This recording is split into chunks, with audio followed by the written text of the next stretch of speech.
Hey everyone, Mike, also known as Extra Cheese here. You've got the Mike Extra Cheese channel.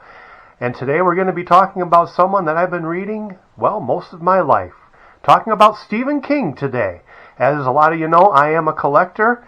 And not only do I collect sports memorabilia, like in some previous episodes here on the channel, I also collect Stephen King books. Now, not only do I collect them, I read them. Let's take a look. I think you're going to be very interested. If Stephen King is a favorite author of yours like he is of mine, stay tuned. Now, in going through some of the workup for the recording of this video, I was trying to find an approach on just how to show you these books and let you know, the significance of them. So I think what I'm really going to do is we're going to do this book by book and how they occurred to me. And by that, I want to show you how it was I even became a fan of Stephen King, because it all happened in the 1980s. I was given a book. I'll show you the book. This isn't the exact book, but this is the story. Stephen King's Eyes of the Dragon. Reason being, this is more of a fantasy-like genre, which is what I was reading at the time and still read as well this day. But I was given this book here, Eyes of the Dragon, and it certainly opened up my eyes to Stephen King. I, of course, had heard of Stephen King when you're growing up. I was born in 1969, so I just gave you my age if you're really good at math. But growing up, you know who Stephen King is. There's pretty much not anybody my age anyway, or younger for that matter, that does not know who Stephen King is. Now, this book here was the very first one I ever read of Stephen King. And this set the stage for what would become, well, he calls us constant readers. And that's what I am still today, constant reader of Stephen King. Now, as some of you might already know, I am a collector. You see some of the sports memorabilia on the wall behind me. I have been a collector all my life. I think I was born a collector. And that is some information I share in previous video on this channel if you'd like to check that out. But today we're just going to keep things focused on Stephen King and collecting his books. Now, it didn't start out that way. It's not like one day I said, I think I'm going to collect Stephen King books. No, that's not what happened. Let's be honest. If you are a collector, or a real collector of Stephen King novels, it's pricey. It's pricey. But I'm going to go through step by step how I acquired some of these books.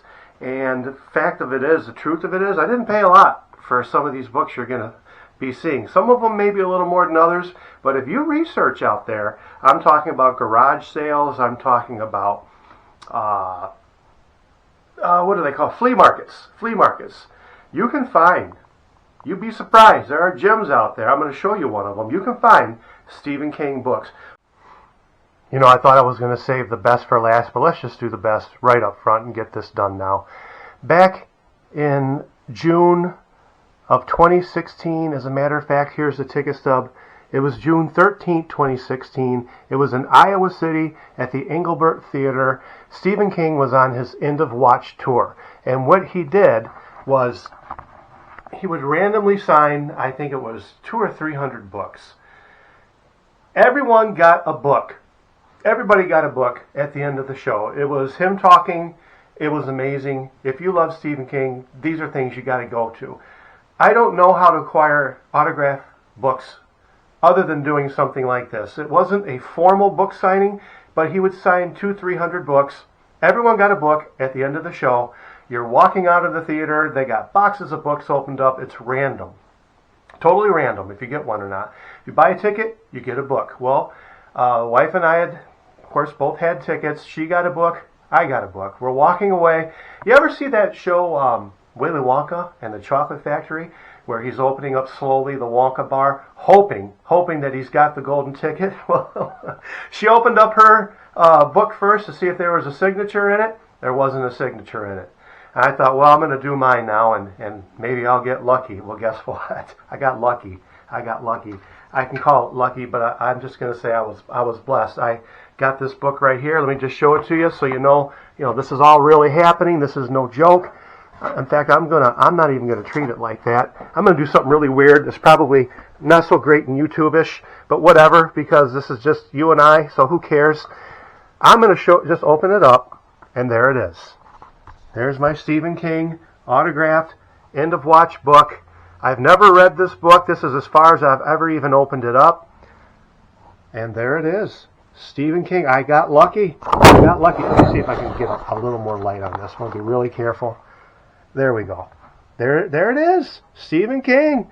I got really, really fortunate. I can remember feeling elated. You want to talk about feeling like you're walking on a cloud. That was walking on a cloud, let me tell you. First Stephen King auto ever. And this book doesn't see the light of day.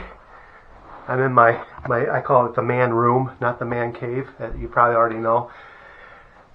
I was on cloud 9 when I got this, and even today when I look at it, I'm like, oh my gosh, of all the people, I was fortunate enough to get one. But it doesn't stop there. It doesn't stop there. Let's go to the next little segment here, because you're not going to believe this. So this would be the next, I call it the book tour, because that's really what it was. It was a book tour. This was in Stephen King, co-authored with his son Owen King, a story by the name of Sleeping Beauties. They went on tour, and we caught up with them. Boswell Books presents a conversation with Stephen King and Owen King at the Riverside Theater in Milwaukee, Wisconsin. Same type of scenario. Randomly selected. All these books are signed. I don't know where he signed them, if it was there then, if he signed 200-300 books at the time, or maybe having known that the tour was going to take place, maybe they spent time at home or somewhere else signing these books and then, distributing them at the venues, which to me seems more likely, because, man, there's a lot of signing to do in a short time for the day of the event. Anyway, we're in Milwaukee, the Riverside Theater, same type thing. At the end of the show, and these shows he talks about, you can actually find video of these shows on YouTube, because he talks about so much. He answers questions. I remember at one of these shows, I don't know if it was the Milwaukee show or the Iowa show, someone had brought in a first edition copy of Carrie, and got up to the microphone. Somehow he got lucky. He got up there to actually talk to him and said, "Would you please give me the honor of signing this first edition Carrie book?" And there was a groan that went through that theater. I'm like, why is everybody groaning? Well, Stephen King made it real evident why everyone was groaning, because he said, if I was to sign that book, then I have to sign for everybody here. It wouldn't be fair for me to sign your copy and then not sign everything else that people have brought or wish they would have brought to this particular show today. So he did not get that book signed. But I tell you, he put forth a great effort in asking for it. I tell you that. Enough of that. I just want to give you a little bit of content for what these shows are like, because he talks about everything. Movies. He talks about the inspirations for the books. He talks about things that you wouldn't even think about asking. Let's look at this book. Stephen King, Owen King, Sleeping Beauties. Again, this book has never seen really the light of day, except for today. I keep these in a safe place, obviously. I know this is so weird, right? I'm in my man cave. I'm just basically putting these down on the floor, but you got a Stephen King autograph book. You want to be really careful with it. And this is a dual signature. There it is. My wife opened up hers. The same thing, the Willy Wonka effect. She opened hers up. There's a shadow of my phone. Sorry, my phone. I keep saying phone. My camera. She didn't have any luck. I opened mine up, and there it is. There it is. Stephen King and Owen King. This is as far as I've ever opened this book. I've never got past this page. This book is untouched except by my hands. There's your autograph right there. Now this one here was picked up at a garage sale by my wife not long ago. Little did I know that this has a lot of resale value. It's very rare. This is a rare book. The reason being is that there's a story in here called Rage. And Rage is about a person who takes exception and starts basically shooting up schools. At the time that this was released, because this is 1985, I believe. Let's look and see. I'm sure it's 1985. I'm not going to bore you with trying to look it up in here. This is 1985. 1985. Copyright 1985, Stephen King. This is probably a book club edition, and how can you tell? There's no price tag. There's no price tag there. There's also nothing that says it's a book club edition. But what this is in very, very, very, very good condition. Just look at the pages. There's no spotting. There's no tanning. Look at the dust jacket. This is what I love about book collecting right here. Clean, clean, clean books. And this baby is clean. This is a clean example. Only thing about this book, and it's so slight, I really could care less because I'm not, like I said, I don't sell my books. Somebody penciled in a price tag at the time. It looks like it was $15. That's the only thing about this book. But you see the corners? If you are condition conscious about collecting books, this is a copy for you. This is a copy for you. Let's actually take it out. I haven't looked at it in a long time. But you just see how nice and clean that is. There's a little bit of yellowing right there on the paper. But the book itself is just super, super clean. And that's what people like myself like to collect. We like to collect clean books. The pages are crisp. I have read a story in here. I think I read Road Work. No, it wasn't Road. It was A Long Walk. The movie came out. I hadn't read it in a long time. I said, what the heck? Let's read The Long Walk. So I have several other stories in here to read. But yeah, this is one of my favorite copies. She picked this up for a couple bucks at a garage sale not long ago, actually. The Bachman Books, when he went under the pseudonym of Richard Bachman. Okay, we're back. I want to share with you a little bit about this book. Now, this is a nice looking book, and it is. But let me just share this story with you first. Let me just share this story. Coming back, long road trip. I don't know how long I drove. It's kind of irrelevant. Long story short, because it's not that long a story, but I'll try to keep it short. We got back to the house. We opened up the door. We had a cat at the time who decided that she didn't like being alone. Well, she wasn't supposed to be alone. There were some things that went wrong. People would come over and visit her and this and that. But I guess she took exception to it, and she decided that she was going to go nuts. Well, I'll tell you what happened. I go to Walmart. I'm doing some shopping. My wife calls me on the phone and says, hey, I found out what that smell is. Because we opened up the back door and you just could smell something.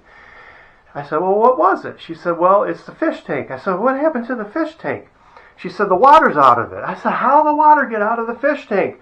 The cat had bit through the tubing. It's a 20-gallon fish tank, and the cat bit through all the tubing. The water only had one place to go, and that was out on the floor. It went on the bedroom floor. It went on the bookshelf that I had at the time. It destroyed a whole row of books that was sitting at the bottom of it from 20 gallons of water. Went into the basement. There was a lot of damage. I lost a lot of books. This book here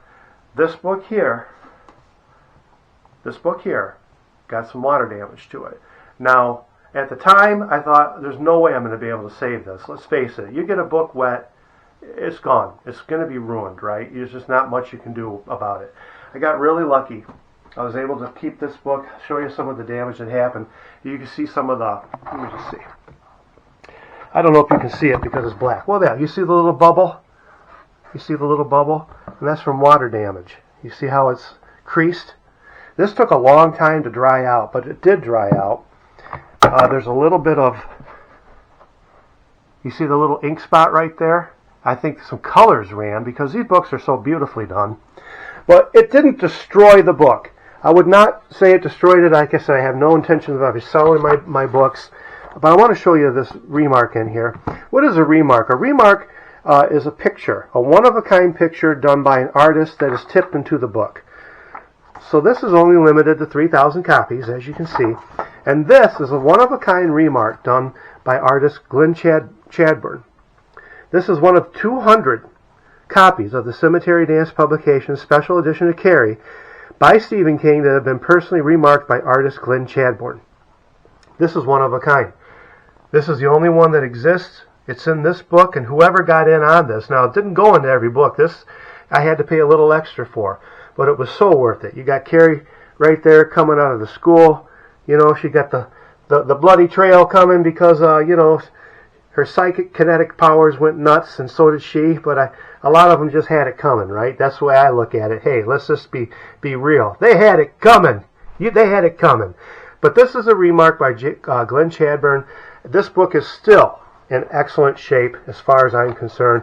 Look at, it's tight. There's no real damage to it. It's still got that really good pulp smell to it. The extra pictures in here, which came with every Sematary Dance redone book like this. I'm losing my train of thought. I'm sorry. I look at this and I think, man, I sure got lucky. I sure got lucky that this thing survived. Other than that, I think there was something on one of the end papers in the back.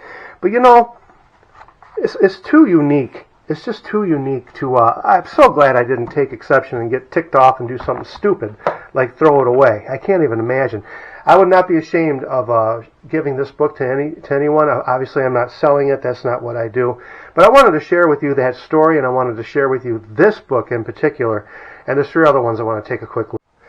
So this is the reason why I decided to start buying these books in the first place. I knew The Stand was in the Doubleday collection. These books were released in order, so this is book number 5, and then there's one more, 6, which is Pet Sematary, which is currently in production. I didn't get in on that one. I stopped with this, The Stand. This is the long version. He did the original version, and then he years later, I think he added about 400 more pages into it. And that's the one that I have right here. This one went through a lot of delays. COVID happened. Let's just face it. You're going to go through delays sometime. You're making a work of art here. These books are works of art. These aren't just your everyday run-of-the-mill mass-produced books. You want something really nice, sometimes you got to wait for it. And am I glad that I waited for this book? Let me show you. You see how big this thing is? That's my hand. That's my hand. Look at how big this book is. I mean, this book is just ginormous. I have not read it yet. I'm going to. It's on my list of books to read, hopefully sometime this year. But the end papers are textured. They're classic.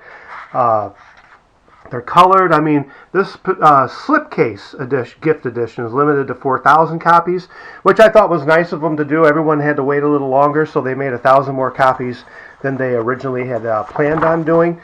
But they're beautiful books. They're the original manuscript. What I like, too, is the words are in a lot larger format to be able to read. Of course, it's going to have the original artwork throughout the book. Let me see if I can land on a page here. Let me see. What do we got here? Okay, there's one of them. So these things have different artwork in them. They're works of art. Ah, yeah. The Walking Man, right? Yeah, I know all about you and your Dark Tower. Anyway, I wanted to show you The Stand. I have the other one still in there. Let me do this. I told you this was going to be a real loosely put together type video. But it's like if we were in this room right now talking, I wouldn't do anything different. I don't want to make this channel about something that's got to be so perfect, so pristine, so alluring that somebody, they're going to just like that. They got to watch this. Put hours into some kind of production. No, I'm a realist. I love doing this. I do it because I love doing it. That's the entire reason. It's the entire reason why I'm doing this. I want to share these things with whoever my viewers may be it today, be it 3 years from now. A lot of us love Stephen King. A lot of us love watching his movies and reading his books. And, I'm one of them. So, I'm going to sit down for a second, catch my breath. Reading's always been a joy for me. It's always been a pleasure. I wanted to take you through some of my collection. Now, I didn't pay copious amounts of money for these books. You don't have to do that. I will say the Sematary Dance books, if you don't get in at the beginning, it's tough to get in. There are some copies that are available after they are starting to be shipped, and they make that available to people who weren't able to get in on it on the first time. I was very fortunate with the Sematary Dance books. I started buying these in 2014. Gosh, it was probably 2012 or 13 when they first announced that it was going to happen. The publishing date of that book is 2014 with Carrie. And as a result, because I was one of the very first people to get in on it, they would keep letting me know when the next ones were going to come. and that's how I would get it. I've also got Salem's Lot and The Shining, and look these up. Go to Sematary Dance. I showed you the website, and just look them up. If you really want to know what kind of work goes into these, what kind of detail, and what kind of editions are available, go look them up. I'll tell you, because these are special print, they are no longer available in print. You have to go to eBay or someplace where someone's actually selling one, and you are going to pay a premium now. You're not going to pay what I paid for them.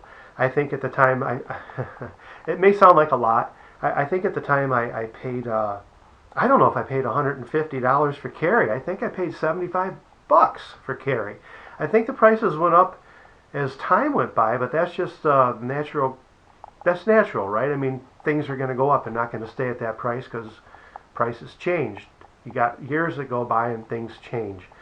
But yeah, these are our work art books. I want to show you one more book. I want to tell you something about this book. I told you about how I would go and we went and saw Stephen King, and he would talk about books, and he would talk about the scariest book he ever wrote, and he doesn't know what possessed him to write a book like this. Well, I want to tell you before I share this story that I didn't know any of this. I had no idea that he considered this the scariest book he ever wrote, because I do too. There's something about this book, I've only read it through one time, and that's kind of crazy to think. I read a lot of my books over and over again. This particular one, I had to put it down the first time I started to read it. It scared the crap out of me. I'm not going to lie. It's a very depressing book. It's a book that talks about one thing and one thing only, and it's nothing like the movie. It talks about death. I'm talking about Pet Sematary.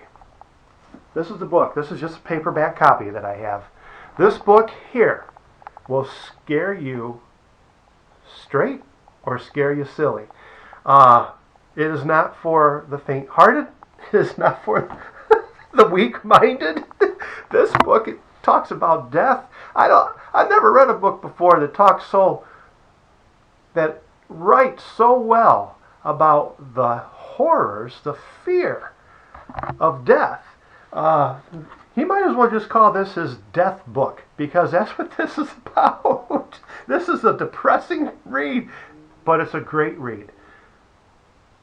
Read this book. If you really want to read the scariest Stephen King book ever written, read Pet Sematary. This, by far, blows them all out of the water. It's not what you think, folks. If you're thinking about the movie, yeah, a lot of that's in here. I would say the movie follows the book really well as far as the events that are taking place. But what it cannot capture is the dark mood of this book that he puts into the writing itself. The movie can't capture that. What this guy is going through with trying to bring his son back to life after he brought the cat back to life, it's unbelievable. I don't know, and King this day cannot tell you what possessed him to write a story like this or what frame of mind he was in, but man, he nailed it. He nailed it with this book, with Pet Sematary. Pet Sematary, you want to read the scariest Stephen King book ever written, and he agrees, read Pet Sematary. This book here. Yeah. In fact, I would read other Stephen King books before you read this one. Because if you start off with this one and this one really makes you tremble, you may not read any other of his books thinking they're all going to be as scary as this.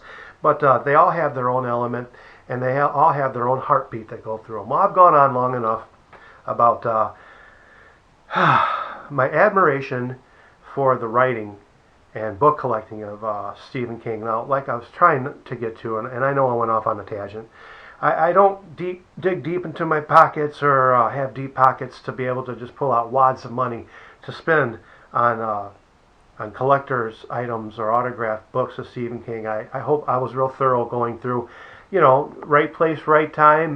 Getting the autographed copies was just a blessing. And as I said before, you're a collector of Stephen King. You're reading him for the joy of it. You're not going to be out there selling your autographed books because you have got something very personal and something very dear to you. Now, some of you who are watching this now may already have a copy as well, and you know exactly what I'm talking about. I think he's just kind of like a a national treasure, to be honest with you. If he ever watches this or sees this, he's probably embarrassed as all heck to hear somebody say that. But Steve, man, you nail it. You put your heart into those books.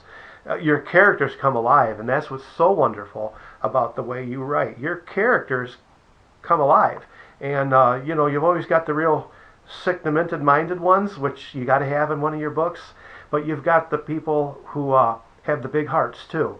And I have a feeling that you got a big heart, Mr. King. I got that feeling. I don't know why. Can I call you Steve? No? Well, I didn't think you'd let me call you Steve, so I'll just call you Mr. King. Anyway, I've gone on long enough. Hope you enjoyed this video. I enjoyed making it. I hope if you don't read Stephen King, maybe you will. Don't start with Pet Sematary. Don't start with that. I'm not going to suggest which one you start with, but or maybe start with Pet Sematary. If you really have a sick, demented mind like me, if you want to stay up late at night and not be able to sleep for a couple days, yeah, start with Pet Sematary. That's the one that's going to do it to you. Anyway, I digress. Thanks for watching the channel. I have a lot of other videos on this channel as well. And thanks for tuning in. And we'll see you in the next video. Have a great one.